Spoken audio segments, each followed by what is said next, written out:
तमाम समाज महामंच के दौर से अपने अपने राजनीतिक समीकरण को साधने की कवायद कर रहा है, जहां पहले जाट, फिर ब्राह्मण, उसके बाद में राजपूत, कुमावत, तमाम जो लोग हैं उन्होंने एक बड़े मंच के माध्यम से अपनी मांगों को मनवाने के लिए और राजनीतिक समीकरण साधने के पूरे प्रयास किए हैं। यहाँ तक कि जगह जगहों पर जो है महाकुंभ किए गए और लोग एकत्रित हुए। अब जो है माली और सैनी समाज एक मंच के द्वारा इस बार महाकुंभ के तौर पर सामने आ रहा है, जो 4 तारीख को जयपुर के अंदर आयोजित होने वाली है। इस वक्त हमारे साथ में प्रभुलाल जी साथ में हैं।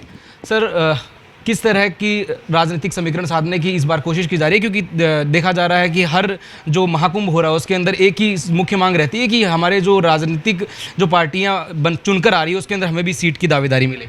आपकी क्या मांग रहने वाली है इसमें? देखिए, राजनीतिक चेतना के बिना कोई भी समाज आर्थिक और सामाजिक तरक्की नहीं कर सकता। वैसे अभी अगर हम देखें तो राजस्थान में हमारा कांग्रेस हो या भाजपा हो या अन्य दल हो, आनुपातिक प्रतिनिधित्व अभी समाज को नहीं मिल रहा है। ये हमारा सौभाग्य है कि मुख्यमंत्री हमारे समाज से आते हैं, लेकिन अब समाज का युवा इस बात को ध्यान में रख रहा है कि आरक्षण के विषय को जब तक आपका स्टेट होल्डर कोई नहीं बने, यानी आपका कोई भी प्रतिनिधित्व करने वाला ऐसी नीति निर्धारण समितियों में नहीं बैठता, तब तक उस समाज का, उसके समाज के हितों का कोई ध्यान नहीं रख पाता। इसलिए ये सारे नौजवान साथी और सारे समाज के सब लोग मिलके इस महाकुंभ का आयोजन करके हम लोग हमारी मांगों को, जो हमारा संवैधानिक अधिकार है, हमारा मौलिक अधिकार है, कॉन्स्टिट्यूशनल के आर्टिकल के 15(4), 16(4) के अंतर्गत जो शैक्षिक सामाजिक जो अधिकार दिए हुए हैं, हम उन सारी बातों को मजबूती के साथ प्रस्तुत करने के लिए आयोजन कर रहे हैं। ये कहीं ना कहीं शक्ति प्रदर्शन के रूप में देखा जाता है, क्योंकि हर समाज है, एक के बाद में जब शुरुआत हुई तब लगा कि हाँ यहाँ तक निपट जाएगा, लेकिन फिर हर समाज उठकर सामने आने लगा।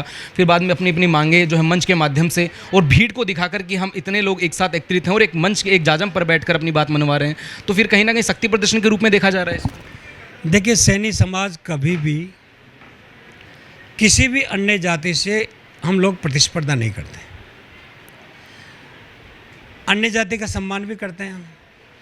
अन्य समाजों ने जिस प्रकार के सामाजिक एकता के बड़े बड़े कार्यक्रम आयोजन हुए, उससे भी हमारा कोई लेना देना नहीं है, क्योंकि अपने अपने समाज की बात करता है। लेकिन अब की बार हमारा मकसद है कि जो जिस प्रकार आरक्षण के विषय को लेके, आरक्षण का ऐसा विषय है जिसमें ओबीसी के अंतर्गत 21% हमारा आरक्षण दिया हुआ है, लेकिन आज भी शिक्षा की कमी के होने कारण, शिक्षा में हमारी जागृति नहीं होने के कारण से हमारे समाज को लाभ नहीं मिल पा रहा है।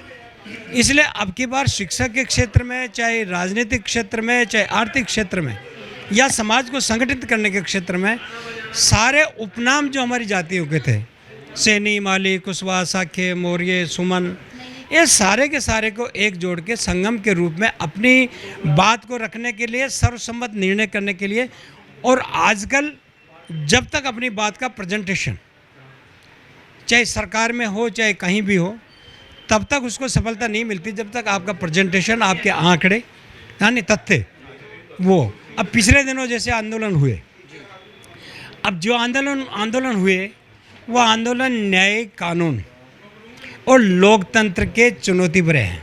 आप खुद एक मंत्री रहे हुए हैं माली समाज के अंदर। कृषि का अगर देखा जाए तो एक भारी संख्या के अंदर लोग कृषि के लिए काम करते हैं और इसके अंदर बड़ी भागीदारी भी रहती है। आप अपने नज़रिए से किस तरह देखते हैं कि अगर इस मंच के माध्यम से किसानों के लिए कौन सी आवाज़ मुख्य उठने वाली है? देखिए, निश्चित रूप से महात्मा ज्योतिबा फुले का जो कंसेप्ट था किसान कोड़ा पुस्तक में स्पष्ट, आज जो भी भारत सरकार हो चाहे राज्य सरकार हो, चाहे ड्रिप इरिगेशन हो, चाहे फ्लोरिकल्चर का हो, चाहे मार्केटिंग सिस्टम हो या एक्सपोर्ट का हो, या आपके कम लागत कंपनी अधिक उत्पादन का विषय रहा हो, ये 150 पौने 200 साल पहले महात्मा ज्योतिबा फुले ने अपनी पुस्तक में लिखा था। हम उसी बात को ध्यान में रखते हुए, जैसा कि हमारे लोगों ने कहा कि जो बागवानी बोर्ड बना हुआ है, खासतौर से फूलों की खेती, फलों की खेती, सब्जी की खेती, आज पूरे देश को उपलब्ध कराने का काम माली समाज करता है। आखिरी सवाल रहेगा प्रभु जी, सभी समाजों ने एक चीज़ रही है उनकी कि लोकसभा, राज्यसभा, उसके अंदर सीटों की दावेदारी के लिए मुख्य बात की है। आप क्या चाहते हैं कि कितनी सीटें आपके समाज की ओर से जो इस बार आने वाले चुनाव में या फिर लोकसभा, राज्यसभा में आपकी जो है नियुक्ति दी जाए उनको?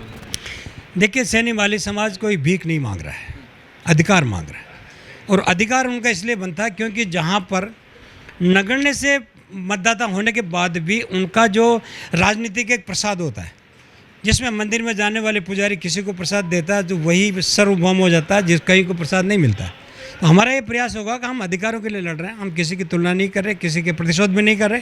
हमारा लक्ष्य मात्र राजनीतिक दृष्टि से हमारे लोगों को आगे बढ़ाना, चाहे वो जो भी राजनीतिक दल हो, समान रूप से टिकटों का वितरण में हमारी भागीदारी रही। ऐसा अनुरोध हम राजनीतिक पार्टियों से करें। कितनी भीड़ जुटा लोगे और कहाँ पर ये आयोजित होने वाली है और कितनी तारीख होने वाली है, ये बताओ। देखिए, ये अंदाज़ा तो मैं भी नहीं लगा सकता कि जो राजस्थान के कोने कोने से जिस प्रकार की आवाज़ आ रही है और जिस प्रकार से लोगों के संदेश आ रहे हैं, लगता है हमारे आंकड़ों से भी दुगने लोग आएंगे। आंकड़ा क्या रखा आपने? आंकड़ा हमारा, हमने पहले तो रखा 1 लाख रखा, फिर अब 1.5 लाख हो गया।